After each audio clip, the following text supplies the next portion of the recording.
Hey guys, it's Leesh, and welcome to another episode of Car Confessions. Guys, I know.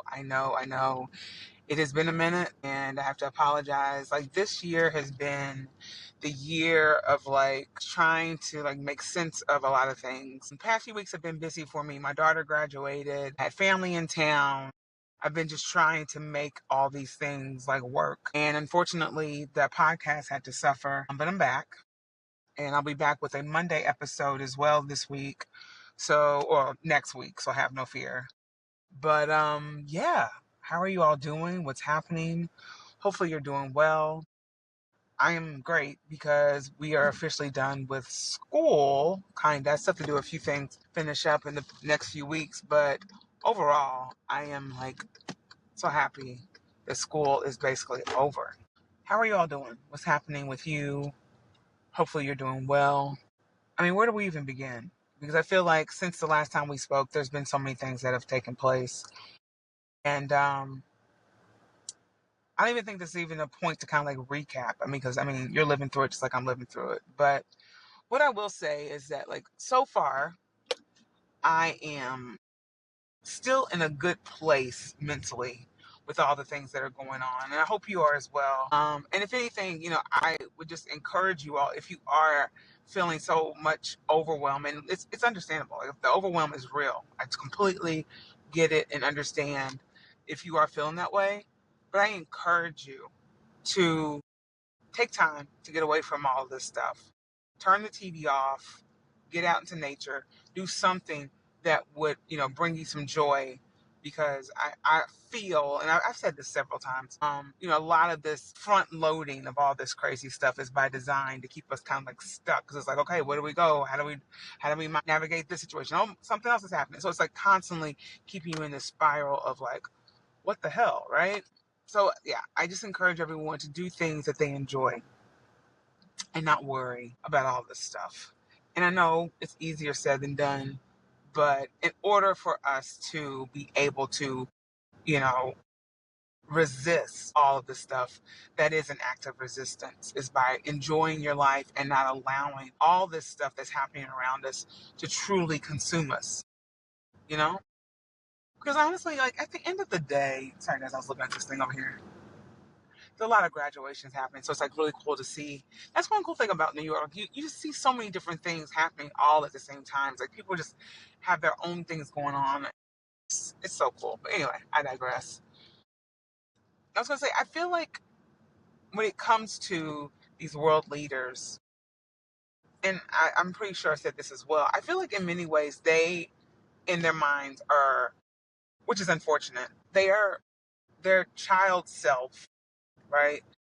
And they are, doing things they wish they could have done as children in terms of conquering something or suppressing someone or something to the effect of causing some type of harm because of whatever happened to them in their childhood. And I'm not dismissing anything that's going on or trying to make people feel I don't care about how people are thinking and feeling at this time.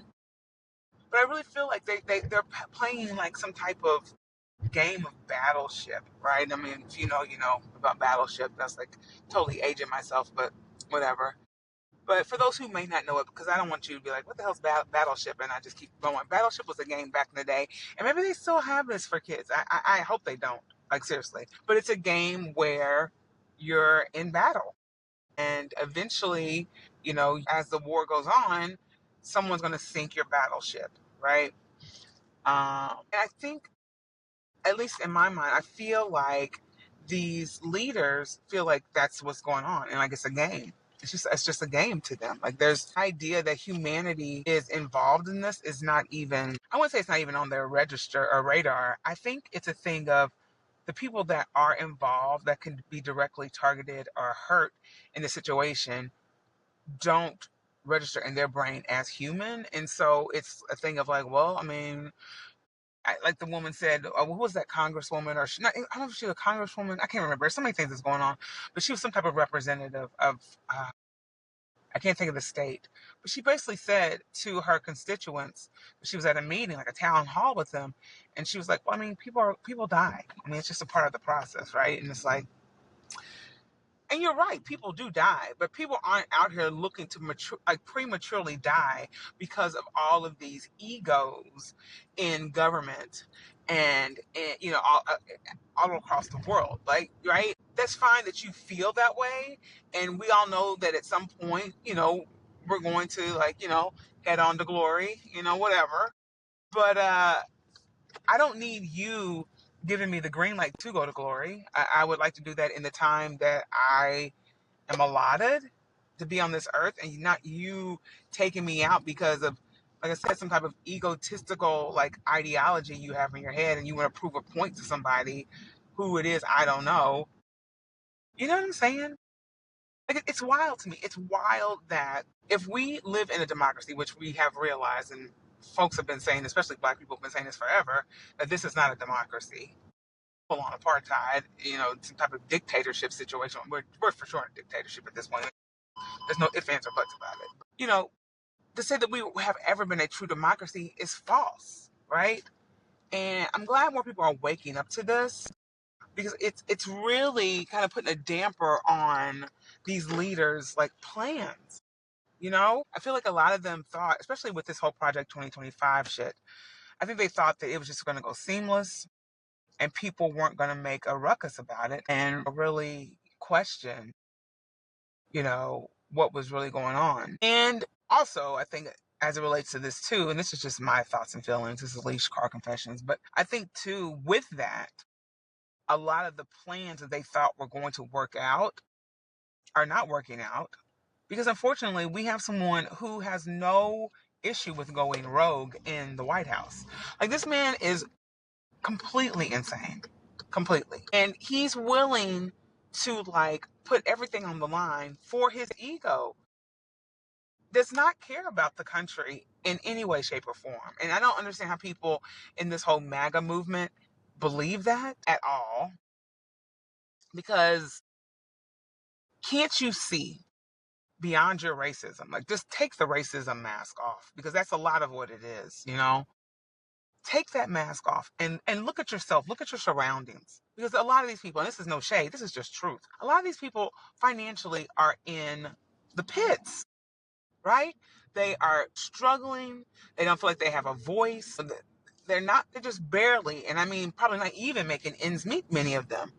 And then there's some who are, but are just so racist that they're willing to go against their own interest for the sake of feeling superior, which is wild to me.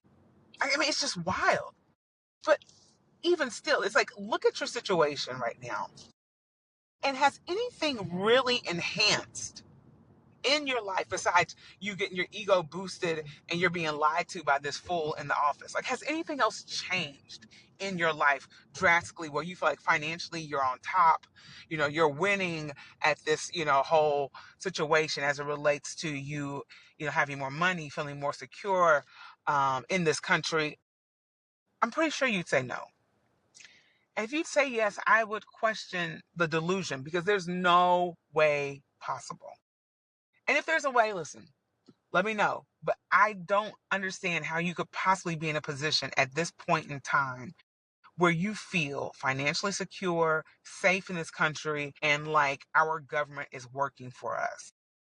Right? Listen, I'm no political scientist at all, okay? But from what I understand as it relates to government, at least this particular government, like this democratic, quotes, heavy air quotes, this democratic government that we are supposed to be, governed under, the people have the power. That's how democracy works. The people have the power. We have the power to say, okay, we're done with you. Get the hell out. We have the power to raise our concerns and share. We need these things changed. If not, you're 86. That's the way it's supposed to work. That's the way it's supposed to work. I mean, and clearly it's not working that way here in America. But the fact that you are wanting something that's not what this country was even built on is wild to me, because then I beg to ask the question, why are you still in a country that is supposed to be fighting for the rights of everyone, right? I mean, even though it's not. I mean, I'm just saying this just to be in my mind of like a hypothetical. Oh, there goes those roads again. But yeah, like, Why would you want to stay in a place that isn't serving you? I guess I could say that to me too. Now that I think about that, but yeah, but still, it's just like if we are a democratic nation, why are you fighting to go against that? To have like a king, like a dictator, it takes away from the whole land of the free, home of the brave concept. Because a lot of y'all in America will quote that to the damn death.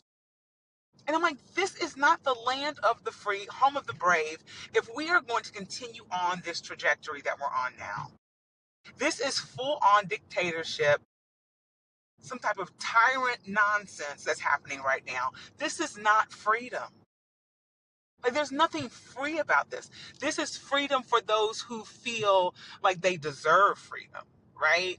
And everyone else, pick up the scraps and, remain in this apartheid, based situation that's been happening since the start of this country, right? And the whole American experiment, like the hope would have been that eventually we would have recognized Black people as human beings in this country. Because, I mean, if you know the history of this country, you know that the reason why, um, or one of the reasons why things went the way they did in terms of creating America, the United States, one of the things that they had to agree upon was either removing slavery and allowing Black people to be considered citizens, or keeping it, and then they would just kind of like make it all work in the favor of those who were also a part of the council. So it's different people from different states, right?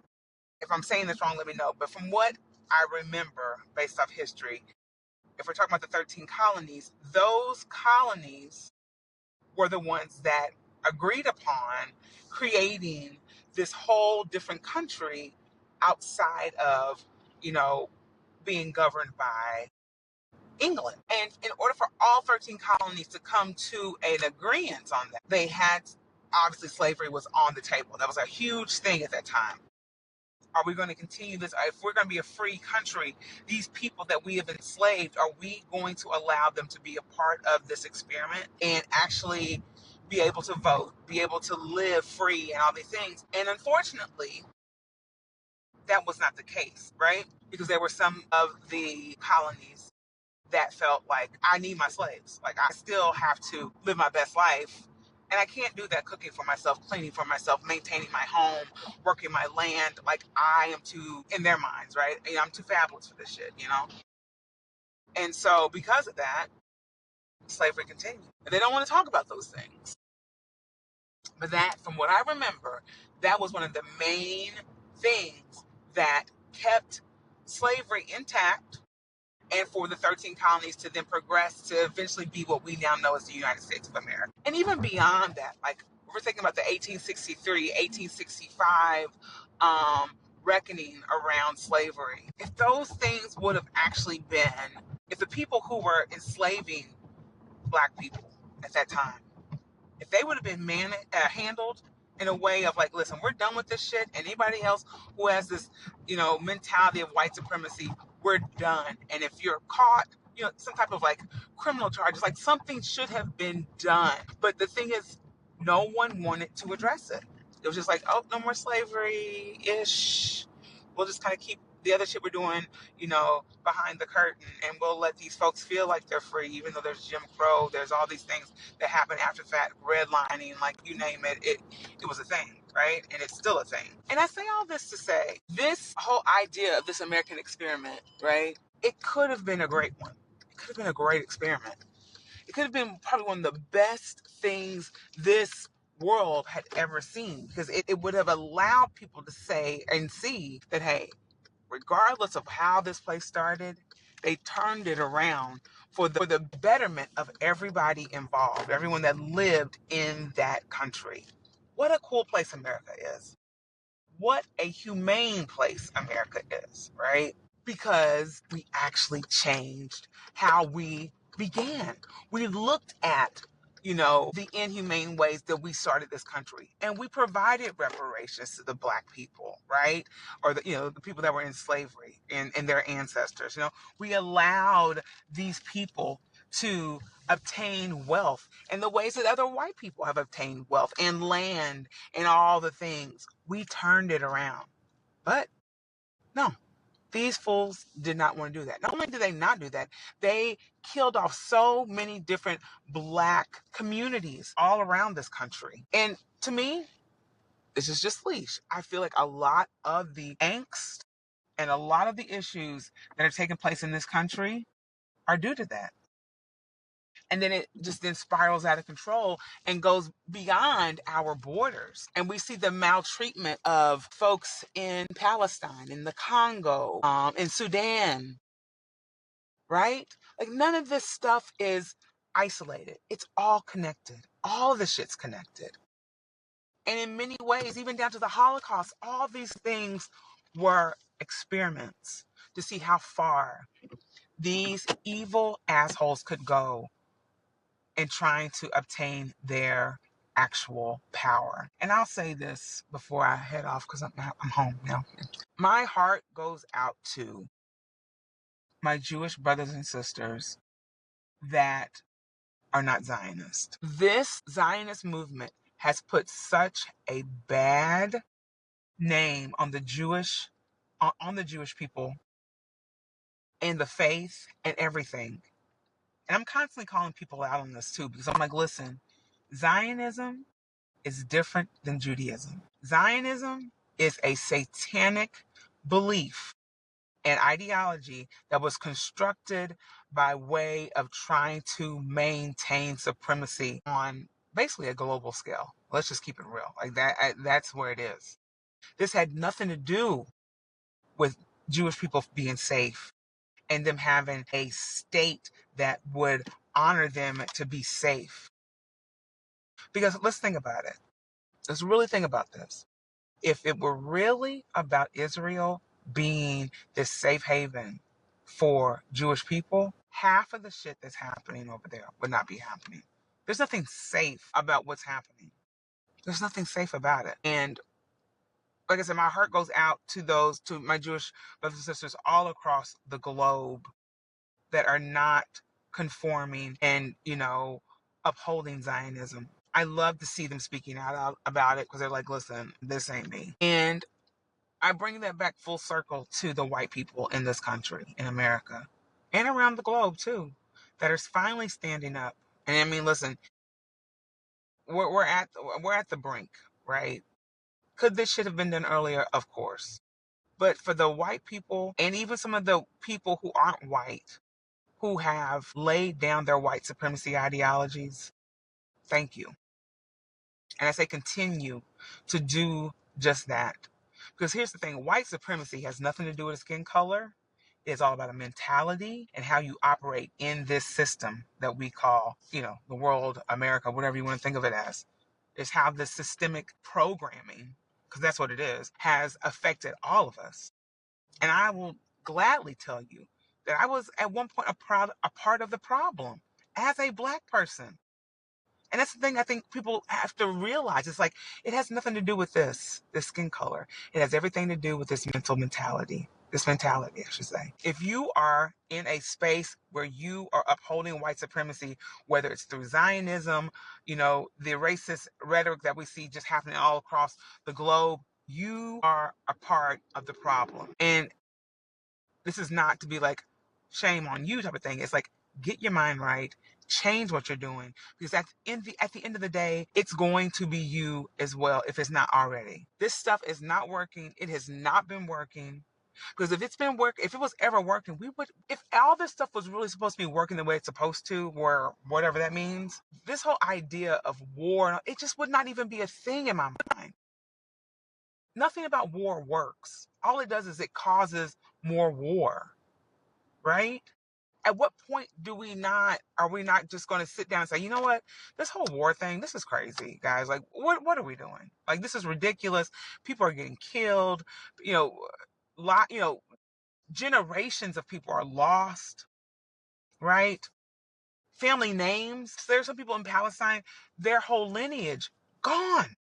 Gone. And in the name of what? To claim some land that you claim that God had promised to you? Get the hell out of here. Get the hell out of here. Like, you've got to be kidding me. You're willing to kill God's people, because we're all God's people. You're willing to kill people in the name of what you think, because it's a think. It's not a factual thing. You think and believe, and a belief can easily be changed. So you believe that God has given you this land. Meanwhile, you don't even come from that land. If you look at your lineage, let's just keep it 100. This has gone on far too long. We have to continue to stand up and fight, whether it's the racism here in America, in Palestine, in Sudan, in Congo, or wherever. We have to stand up for each other. And for those of us that are just still sitting around like, oh my God, my 401k, what's going to happen here in America? Listen, all this shit's made up. I hate to break it to you. All this shit, money, even the words that come out of my mouth, all this stuff has been made up. So it can easily be changed. But we can't change things if we continue to stay in this cycle of this ridiculous system that is not working for any of us. Be the change, y'all. Be the change. I can't stress that enough. Because we are at a point now where the veil is being lifted. There's so many veils. It's just constantly, you're just seeing the truth here and there. It's just like, wow, this is crazy town. This is crazy town, you know? So I encourage you, be the change. Stand up. Will some people think of you as crazy? Possibly. But I'd rather be looked at as crazy than to sit around and conform and not do what I know is right. Because conforming only allows you to be weak and just kind of like you fall into this trap of something that will really cause more harm than good. Resist. Resist. And some of that resistance, like I said, it comes with you enjoying your life. Get out here and do what the hell you want to do. Enjoy the things. Cause no harm. Cause no harm to yourself or anyone else. But enjoy this life. We are beings that are blessed to be in this world, to experience this world, and to love each other. Why is that so hard? I don't understand. I just don't get it. And it's unfortunate that we have been put in these positions to think that the way this system operates and works is how real life is. This is not real life. This is not living, y'all. We're constantly worried. Can I afford this? Oh my gosh, robbing Peter to pay Paul. You know what I'm saying? Like, this is insane. This is not real. Let's resist the system. Please stand up for the people around this world. They deserve that, and you deserve that, because at the end of the day, we're under Stockholm Syndrome. Let's just keep it real. We just keep trying to, like, make excuses for the situations that we're in. This is horrible. Horrible. Like, seriously. Like, I don't know what else to say. It's horrible. So y'all, please, let's stand up for each other. Let's do what we can to support one another, because, like I said, this situation that's happening all over the world, it's for no one's benefit, but for the small percentage of people that are billionaires and that are in these offices that feel like they have to kiss up to these people in order to stay relevant. And it's like, no. There's my soapbox for the day. I've missed you guys. I love you guys. And I hope you know that. I was going to take a break for the summer, but we'll see what happens. I'm just kind of like all over the place. So if you see an episode come out, great. If you don't, just know that I am just doing the best I can. And I, pray that you are doing the best you can. All right, y'all. Like I say, let's just keep on keeping on. I love y'all. And God willing, I'll see y'all next week. All right.